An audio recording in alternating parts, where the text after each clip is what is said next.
Can they get more? Wei trying to stop the backs. Wei going to try to interrupt, but Wei is going to go down in the meantime. The team now splits. TP's now coming in. Wei's trying to cancel. Can RNG just end the game? RNG going in. They don't need to beat you in a 5v5. They'll outthink you. RNG take the game.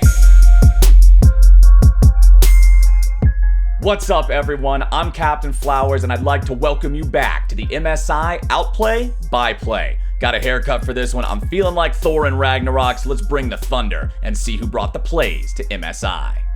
Last week, we broke down Pain Gaming's gut-wrenching loss and how they came tantalizingly close to a backdoor that would have upset Mad Lions and handed them their first loss of the group stage. The Mad Lions are going to charge it straight back at Pain. What a game! This week, it's all about RNG, as the LPL champions flex their muscles and put on a masterclass of amazing macro, incredible team play, and individual skill to dunk on Cloud9. Now let's take a deep dive into how they successfully executed the backdoor to crush some dreams, make some memes, and give us the classic NA catastrophe. Before we get into the final moments, let's take a look at both teams' drafts. What's important to understand here is the difference in advantages on both sides. RNG drafted a 1-4 split push comp with heavy damage in double AD carries between Lucian and Kaisa, but what they lack is a front line and engage. On the flip side, Cloud9 opt for a strong 5v5 teamfighting composition with a beefy front line and powerful engage on Malphite, Lee Sin, and Rel, but this composition ultimately ends up crippled in the early game. With this in mind, it's easy to understand how crucial it is for both teams to play to their strengths, as Cloud9 look to drag things out and win through 5v5 teamfights in the mid-game, whereas RNG look to win through calculated macro play and getting as much of a lead as they can. To kick things off, the early game was dominated by the LPL champs, as Xiaohu and Wei worked in tandem to constantly bully the weaker Malphite pick in the top lane. Something that would prove to be pivotal later on, as it allowed Xiaohu to build a huge gold lead over Fudge, giving Wei the space to roam around and secure objectives for the team. 16 minutes in, RNG had destroyed all of Cloud9's tier 1 turrets and were pressuring all sides of the map.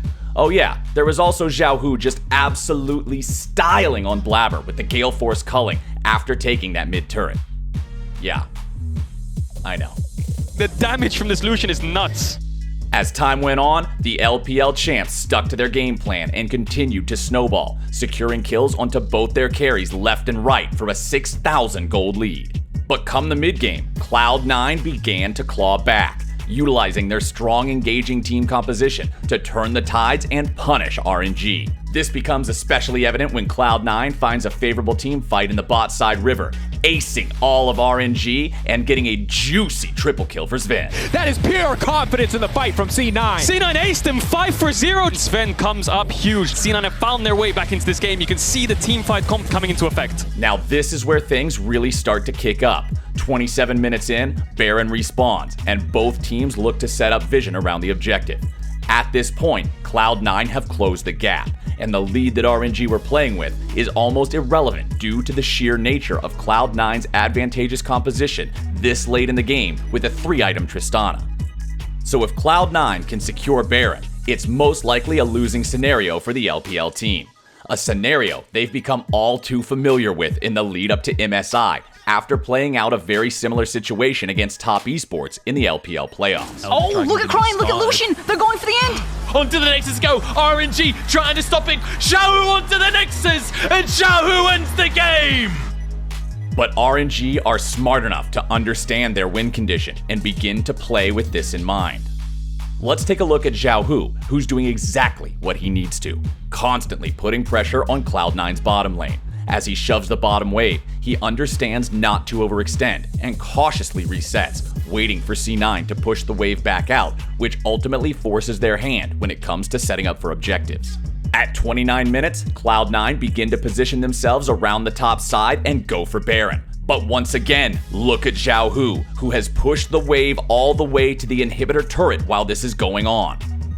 As Cloud9 begin to chunk down Baron, RNG's aware of it thanks to a ward placed down earlier. They make their way over, and Gala drops a Farsight trinket to fully reveal what's going on. What's important to note here is Cloud9 are looking to secure Baron as fast as they can to recall and defend their base against Xiaohu, Gala, and Cryan, who's able to TP in. But with Wei and Ming looking to contest, this proved to be quite the handful for the North American team. As RNG approach the Baron pit, it's Wei who C9 are focused on to prevent the Baron steal.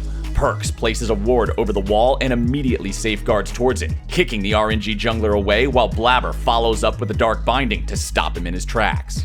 But what's about to happen next will be forever ingrained in every North American fan's mind across the world. After Cloud9 secure Baron, Sven instantly rocket jumps into the tri-brush for the Baron-empowered recall. Meanwhile, Ming body slams into the pit to delay and stall Blabber for as long as he can. Now take a look at Vulcan, who escapes the topside river brush, and Fudge, who flashes over the wall to begin the recall. As the three members of C9 attempt to back, watch Wei, who is no longer CC'd, make a mad dash for the ages to delay and disrupt as many backs as he can. After flashing away from Perks, he pops Phoenix stance and immediately charges towards Sven, who is just milliseconds away from completing a back, but is stopped just in time.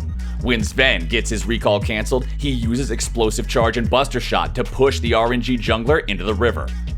This, ironically, is enough to help the Udyr also stop his teammates, as both Vulcan and Fudge cancel their own recalls, all before Wei's 100-meter dash comes to an end as the Explosive Charge blows him up. Now I'm sure some of you thought it was Udyr's Phoenix stance passive that stopped Vulcan's recall. It was not. It was Vulcan using Ignite on Wei and then canceling his own back to prevent him from stopping Sven again. Wei never touched him. But also take a look at Ming, who flashes over the wall to stop Perks before he can TP to the Nexus turret, after delaying Blabber the entire time in the Baron pit. And so, Wei and Ming are able to make the dream work and delay all 5 members of Cloud9 from backing. This allows Xiaohu, Gala, and Cryan to continue their siege and rip through the Cloud9 base to easily secure the Nexus as Sven comes back to greet them for the end of the game. RNG's backdoor to secure the win, more like a front door even. In a matchup that saw many tempo swings in the game, where it looked like RNG were going to steamroll through Cloud9, or when Cloud9 looked to turn the tide and secure the comeback, the result was one that ultimately saw the forever memeable trade-up of Baron for Nexus. I'm Captain Flowers, and that is it for this week's episode of the Outplay by Play. Be sure to let me know what you think Cloud9 could have done to be able to secure the win against RNG, and don't forget to follow @LoL Esports on Twitter to keep up with everything MSI. I'll see y'all back here real soon, and until then, I'll be here, just waiting for North America to let me down again.